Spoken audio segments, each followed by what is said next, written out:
Silicon city ಬೆಂಗಳೂರಿನಲ್ಲಿ ಒಂದು ದುರಂತ ನಡೆದಿದೆ. ಮರದ ಕೊಂಬೆಯೊಂದು ಬಿದ್ದು 29 ವರ್ಷದ ಬೈಕ್ ಸವಾರನ ಸ್ಥಿತಿ ಚಿಂತಾಜನಕವಾಗಿದೆ. ಈಗ ಅಧಿಕಾರಿಗಳಿಗೆ ಜನ ಹಿಡಿಶಾಪ ಹಾಕ್ತಿದ್ದಾರೆ. ಬೆಂಗಳೂರಿನಲ್ಲಿ ಬೈಕ್ ಸವಾರನ ಮೇಲೆ ಬಿದ್ದ ಮರದ ಕೊಂಬೆ.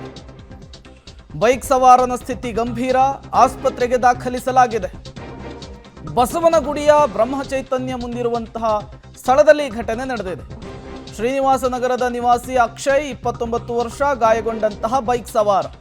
ಕೊಂಬೆ ಬೀಳ್ತಾ ಇದ್ದಂತೆ ಎದುರುಗಡೆ ನಿಲ್ಲಿಸಿದಂತಹ ಕಾರು ಹೋಗಿ ಬೈಕ್ ಡಿಕ್ಕಿ ಹೊಡೆದಿದೆ. ರಾಜಾಜಿನಗರದ ಕಂಪನಿಯೊಂದರಲ್ಲಿ HR ಆಗಿ ಅಕ್ಷಯ್ ಕೆಲಸವನ್ನ ಮಾಡ್ತಾ ಇದ್ದಾರೆ. ಇವತ್ತು ಬೈಕ್ನಲ್ಲಿ ಹೋಗ್ತಾ ಇದ್ದಂತಹ ಸಂದರ್ಭದಲ್ಲಿ ಮರದ ಮೇಲಿಂದ ಕೊಂಬೆಯೊಂದು ಉರುಳಿ ಬೀಳುತ್ತೆ. ನೀವು ಕೂಡ ವಿಜುವಲ್ಸ್ ಅನ್ನು ಗಮನಿಸ್ತಾ ಇದ್ದೀರಿ. ತಲೆ ಮೇಲೆ ಬೀಳ್ತಾ ಇದ್ದ ಹಾಗೇನೆ ಆ ವ್ಯಕ್ತಿಗೆ ಬೈಕ್ ಕಂಟ್ರೋಲೇ ಸಿಗೋದಿಲ್ಲ. ನೇರವಾಗಿ ಎದುರುಗಡೆ ಇದ್ದಂತಹ ಕಾರಿಗೆ ಡಿಕ್ಕಿ ಹೊಡಿತಾರೆ. ತದನಂತರ ಕೆಳಗೆ ಉರುಳಿ ಬೀಳ್ತಾರೆ. ಅವರ ಪರಿಸ್ಥಿತಿ ಈಗ ಚಿಂತಾಜನಕ ಅನ್ನೋದು ಗೊತ್ತಾಗ್ತಾ ಇದೆ. ಗಂಭೀರವಾಗಿ ಗಾಯವಾಗಿದೆ ಅನ್ನೋದು ಗೊತ್ತಾಗ್ತಾ ಇದೆ. 29 ವರ್ಷದ ಅಕ್ಷಯ್ ಫೋಟೋವನ್ನು ಗಮನಿಸ್ತಾ ಇದ್ದೀರಿ. ಇದೇ ವ್ಯಕ್ತಿ ರಾಜಾಜಿನಗರದ ಕಂಪನಿಯೊಂದರಲ್ಲಿ HR ಆಗಿ ಕೆಲಸ ಮಾಡ್ತಿದ್ದಾರೆ. ಇವತ್ತು ಬೈಕ್ನಲ್ಲಿ ಹೋಗ್ತಾ ಇದ್ದಂತಹ ಸಂದರ್ಭದಲ್ಲಿ ಈ ದುರಂತ ಆಗಿಬಿಟ್ಟಿದೆ. ನೋಡಿ, ರಸ್ತೆಯ ಪರಿಸ್ಥಿತಿಯನ್ನು ಗಮನಿಸ್ತಾ ಇದ್ದೀರಿ. ಇದೇ ಸ್ಕೂಟಿಯಲ್ಲಿ ಆ ವ್ಯಕ್ತಿ ಹೋಗ್ತಾ ಇದ್ದಿದ್ದು.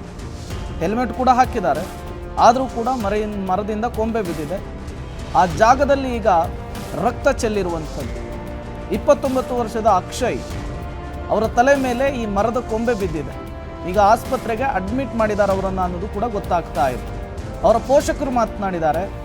ಸ್ಥಳೀಯ ಅಧಿಕಾರಿಗಳ ವಿರುದ್ಧ ಆಕ್ರೋಶವನ್ನು ಹೊರಹಾಕಿದ್ದಾರೆ. 29 ವರ್ಷದ ಅಕ್ಷಯ್ ಅನ್ನೋ ಯುವಕನ ತಲೆ ಮೇಲೆ ಈಗ ಮರದ ಕೊಂಬೆ ಬಿದ್ದಿದೆ. ತೀವ್ರವಾಗಿ ಗಾಯಗೊಂಡಿದ್ದಾರೆ. ಖಾಸಗಿ ಆಸ್ಪತ್ರೆಗೆ ದಾಖಲಾಗಿದ್ದಾರೆ. ಸಾವು ಬದುಕಿನ ಮಧ್ಯೆ ಈಗ ಹೋರಾಡ್ತಾ ಇದ್ದಾರೆ. ಈಗ ಅವರ ಕುಟುಂಬಸ್ಥರಿದ್ದಾರೆ, ಮಾತನಾಡಿಸ್ತಾ ಹೋಗ್ತೇನೆ. ಸರ್, ಎಷ್ಟೊತ್ತಿಗೆ ಘಟನೆ ಆಯಿತು? ಈಗ ಆರೋಗ್ಯ ಸ್ಥಿತಿ ಹೇಗಿದೆ? ಸರ್, ಈಗ ಆರೋಗ್ಯ ಸ್ಥಿತಿ ತುಂಬ ಕಷ್ಟ ಇದೆ ಸರ್. ಈಗ ಇಮಿಡಿಯೇಟಾಗಿ ಆಪ್ರೇಷನ್ ಮಾಡಬೇಕು ಅಂತ ಇದ್ದಾರೆ, ದುಡ್ಡು ಕಟ್ಟು ಅಂತ ಇದ್ದಾರೆ. ಒಬ್ಬೊಬ್ಬ BBMP ಆಫೀಸರು ಯಾರೂ ಬಂದಿಲ್ಲ ನಮಗಿನ್ನೂ. ಇಲ್ಲಿ ನಮಗೇನಾದ್ರು ಬಂದರೆ ತಾನೇ ಅಲ್ವಾ ಸರ್? ಯಾರು ಒಬ್ಬರು ಈ ಕಡೆ ಬಂದಿಲ್ಲ. ಎಲ್ಲಿಂದ ಎಲ್ಲಿಗೆ ಹೋಗ್ತಾ ಇದ್ರು ಸರ್? ಅವರು ಹೊರಗಡೆಯಿಂದ ಎಲ್ಲ ಹೊರಗಡೆ ಹೋಗಿದ್ರು. ಹೊರಗಡೆಯಿಂದ ಮನೆಗೆ ಬರಬೇಕಾದ್ರೆ ಟರ್ನಿಂಗ್ ಒಳಗಾಗಿರೋದು. ನಮ್ಮ ಮನೆ ಹತ್ರನೇ ಅದಿರೋದು. ಎಲ್ಲಿ ಅವರು ಅಕ್ಷಯ್? ನಾವು ಎಲ್ಲಿ Srinivasa Nagar bank colony bus stop opposite 11th main ರೋಡಲ್ಲಿ ಇರೋದು. ಎಲ್ಲೆಲ್ಲಿ ಪೆಟ್ಟಾಗಿದೆ ಸರ್? ತಲೆ ಭಾಗಕ್ಕೆ ಫುಲ್ ಹೆಡ್ ಇದಾಗಿದೆ. ಹೆಡ್ ಫುಲ್ ಇಂಜರಿ ಇದಾಗಿದೆ ರೀ. ಫುಲ್ ಇದಾಗೋಗ್ಬಿಟ್ಟಿದೆ, ಸ್ಕ್ರಾಪ್ ಆಗೋಗ್ಬಿಟ್ಟಿದೆ ಅದು. ಓಕೆ. ಬಿದ್ದಿರೋ ಟೈಮಲ್ಲಿ ಪ್ರಜ್ಞೆ ಇತ್ತಾ ಸರ್? ಮಾತನಾಡ್ತಾ ಇದ್ರ? ಇಲ್ಲ ಇಲ್ಲ ಇಲ್ಲ. ಯಾರೋ ಅಲ್ಲಿರೋರೆಲ್ಲ ಲೋಕಲ್ ಇವರೆಲ್ಲ ತೊಗೊಂಡೋಗಿ ಅಡ್ಮಿಟ್ ಮಾಡಿರೋದು ಪ್ರಶಾಂತ್ ಹಾಸ್ಪಿಟ್ಲಿಗೆ. Okay okay. ಈಗ ಟ್ರೀಟ್ಮೆಂಟ್ ಶುರುವಾಗಿದೆ. ಮಾತನಾಡುವಂಥ ಸ್ಥಿತಿಯಲ್ಲಿದ್ದಾರೆ? ಇಲ್ಲ. ಅವ್ರು ಡಾಕ್ಟರ್ ಹೇಳ್ತಾ ಇದ್ದಾರೆ ಇನ್ನೂ ಒಂದು ಗ್ಯಾರಂಟಿ ಕೊಟ್ಟು 90% ಗ್ಯಾರಂಟಿ ಇಲ್ಲ ಅಂತ ಹೇಳ್ತಿದ್ದಾರೆ. ಓಕೆ. ಈಗ ಸರ್, ಅಲ್ಲಿಂದ ಕರ್ಕೊಂಡು ಬರುವಾಗ ಸ್ಥಳೀಯರೇ ಕರ್ಕೊಂಡು ಬಂದ್ರಲ್ಲ, ಸೊ ಆ ಟೈಮಲ್ಲಿ ನೀವು ಆ ಸ್ಪಾಟಿಗೆ ಹೋಗಿದ್ರಾ ಅಥವಾ ನೀವು ಡೈರೆಕ್ಟ್ ಹಾಸ್ಪಿಟಲ್ ಬಂದ್ರೆ? ನಾವು ಡೈರೆಕ್ಟಾಗಿ ಅವ್ರು ಯಾರೋ ಲಾಸ್ಟ್ ಫೋನ್ ಯಾರಿಗೆ ಮಾಡಿದ್ರು ಅವ್ರಿಗೆ ಫೋನ್ ಮಾಡಿದ್ದಕ್ಕೆ ಅವ್ರಿಗೆ ಕರ್ಕೊಂಬಂದು ಹಾಸ್ಪಿಟ್ಲಿಗೆ ಹೋದ್ರು. ಅವ್ರು ಅಲ್ಲಿಂದ ನಮಗೆ ಫೋನ್ ಮಾಡಿದ್ರು, ಹಿಂಗೆ ಹಾಸ್ಪಿಟ್ಲಲ್ಲಿ ಇದ್ದೀವಿ ಜಲ್ದಿ ಬನ್ನಿ ಅಂತ. ನಿಮ್ಮ ಮೊಮ್ಮಗ? ಮೊಮ್ಮಗ. ಏನು ವರ್ಕ್ ಮಾಡ್ತಾ ಇದ್ರು? ಎಲ್ಲಿ ಅಂದರೆ ಸಾಕ್ತಾ ಇರೋದು ನಾವೇನೇ ಅವ್ರನ್ನ. ಸರ್, ಈ ರೀತಿಯ ಪ್ರಕರಣಗಳು ಬೆಂಗಳೂರಲ್ಲಿ ಸಾಕಷ್ಟು ಆಗ್ತಾ ಇದೆ. ಪದೇ ಪದೇ ಈ ಥರ ದುರಂತಗಳಾದರೂ ಕೂಡ ಎಚ್ಚೆತ್ಕೊಳ್ತಾ ಇಲ್ಲ ಪಾಲಿಕೆ. ಅದಕ್ಕೆ ಅದು ನಮ್ಮ ಇದು ಮಾಡಬೇಕು. ಅದು ಅಲ್ಲ, ಈಗ BBMPಯ ನಿರ್ಲಕ್ಷ್ಯದಿಂದಾಗಿ ಈ ರೀತಿ ಅವಾಂತರ ಆಗಿದೆ. ಈ ಹಿಂದೆ ಸುಮಾರಾಗಿದೆ. ಇನ್ನು ಮುಂದೆ ಯಾರಿಗೂ ಆಗದಿದ್ದಂಗೆ ನೋಡ್ಕೊಳಕ್ಕೆ ಹೇಳಿ. ಮನೇಲಿ ದುಡಿಯೋ ಹುಡುಗ ಅವನೇ ಸರ್. ಅವ್ರ ತಾಯಿ ತೀರೋಗಿ 1 ವರ್ಷ ಆಗಿದೆ. ಅವ್ರ ತಂದೆ ಡಯಾಲಿಸಿಸ್. ನಾಳೆ ಅವ್ರಿಗೆ ಅಡ್ಮಿಟ್ ಮಾಡಬೇಕು.